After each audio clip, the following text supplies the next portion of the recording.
শ্ৰদ্ধাৰ ৰাইজ, আজিৰ দিনটোতে অসমৰ 25,000 নামঘৰ আৰু উপাসনাস্থলীলৈ 3 লাখ টকাকৈ আৰ্থিক সাহায্য প্ৰদানৰ আমি সিদ্ধান্ত আনুষ্ঠানিকভাৱে ঘোষণা কৰিবলৈ পাই মই গৌৰৱ অনুভৱ কৰিছো।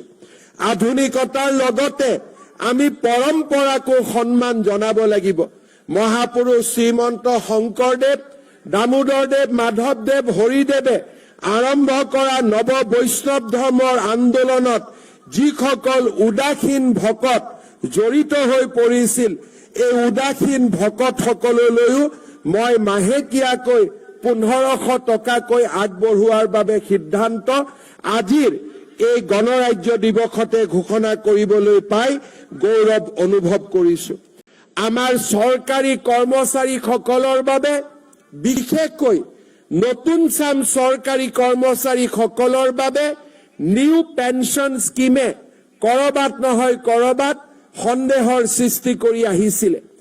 এই বছৰ 1 এপ্ৰিলৰ পৰা আমি আমাৰ অসমৰ চৰকাৰী কৰ্মচাৰীসকলৰ বাবে নিউ পেঞ্চন স্কিমৰ সামৰণি মাৰি United pension scheme UPS scheme আমি আৰম্ভ কৰিব বিচাৰিছো, যাৰ জৰিয়তে 25 বছৰ কাম কৰা চৰকাৰী কৰ্মচাৰীসকলে নিশ্চিতভাৱে তেওঁলোকে 50% চাকৰিকালৰ দৰমহা 50% ডিয়াৰনেছ এলাউন্সৰ সৈতে লাভ কৰিবলৈ সক্ষম হ'ব। অসমৰ চৰকাৰী কৰ্মচাৰীসকলক মই আৰু এটা সুখবৰ আজি দিব বিচাৰিছো।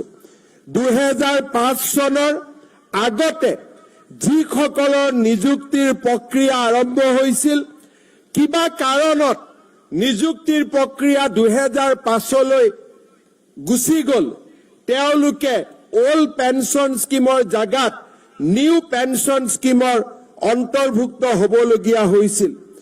কাৰিকৰী অসুবিধা পিছ পেলাই মই তেনে চৰকাৰী কৰ্মচাৰীসকলকো, যাৰ নিযুক্তিৰ প্ৰক্ৰিয়া 2005 চনৰ আগতে আৰম্ভ হৈছিল, তেনে চৰকাৰী কৰ্মচাৰীসকলকো ওল্ড পেঞ্চন স্কিম বা OPSৰ ভিতৰলৈ আনিবলৈ সিদ্ধান্ত গ্ৰহণ কৰিছো, যি আমাৰ ৰাজ্যখনৰ চৰকাৰী কৰ্মচাৰীসকলৰ বাবে নিৰাশাৰ পৰিৱৰ্তে আশাৰ এক নতুন সঞ্জীৱনী সুধা আৰম্ভ কৰিব।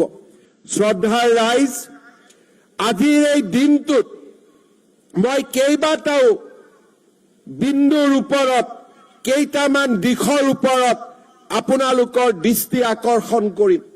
এখন ৰাজ্যৰ অৰ্থনৈতিক অভ্যুত্থানত নগৰীকৰণে আটাইতকৈ গুৰুত্বপূৰ্ণ স্থান দখল কৰে।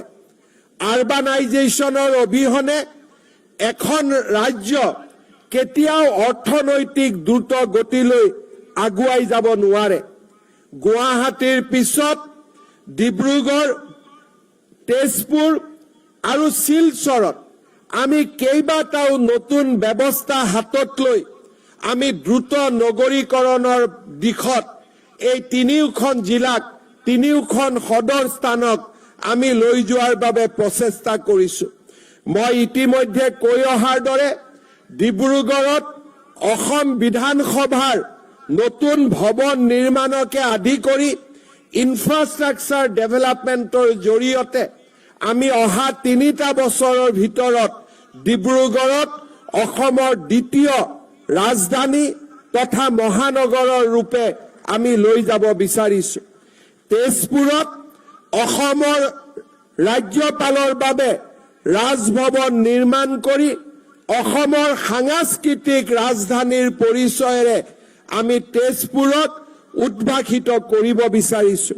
শিলচৰত আমি এটা সচিবালয় নিৰ্মাণৰ লগতে মুখ্য সচিবৰ কাৰ্যালয় শিলচৰত নিৰ্মাণ কৰি আমি বৰাক আৰু ব্ৰহ্মপুত্ৰৰ মাজৰ দূৰত্ব হ্ৰাস কৰি আমি অসমক এখন মহান ৰাজ্যলৈ লৈ যাব বিচাৰিছো। ইয়াৰ উপৰিও মাজুলী যোৰহাটৰ ওপৰত দলং, নুমলীগড় আৰু গহপুৰৰ মাজত আণ্ডাৰ ৱাটাৰ টানেল, ব্ৰহ্মপুত্ৰৰ তলেদি আণ্ডাৰ ৱাটাৰ টানেল, কাজিৰঙাৰ ওপৰেদি এলিভেটেড কৰিডৰ, মৰিগাঁও আৰু দৰঙৰ মাজত নতুনকৈ ব্ৰহ্মপুত্ৰৰ ওপৰত দলং, নাৰেংগী আৰু কুৰুৱাৰ মাজত সংযোজনেৰে গুৱাহাটীৰ উত্তৰ পাৰ আৰু দক্ষিণ পাৰক সংযোজন আৰু ধুবুৰী আৰু গোৱালপাৰাৰ মাজত ফুলবাৰীৰ দলং নিৰ্মাণেৰে বাংলাদেশ, অসম, ভূটানৰ মাজত ইকনমিক কৰিডৰ নিৰ্মাণৰ দৰে আমি দূৰগামী পদক্ষেপ হাতত লৈছো।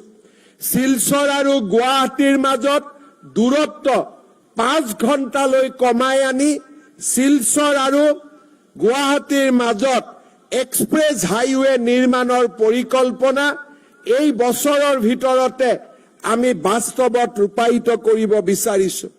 ডিব্ৰুগড় আৰু গুৱাহাটীৰ মাজত থকা 8 ঘণ্টাৰ দূৰত্বক আমি 5ৰ পৰা 6 ঘণ্টালৈ হ্ৰাস কৰিবৰ বাবে গুৱাহাটী আৰু ডিব্ৰুগড়ৰ মাজত এক্সপ্ৰেছ হাইৱে নিৰ্মাণৰ পৰিকল্পনাও আমি লাহে লাহে বাস্তৱলৈ ৰূপ দিয়াৰ কামত আমি আগবাঢ়িছো। अन्नपूर्णा काव घी देश के हर एक खाने को लजीज बनाता है।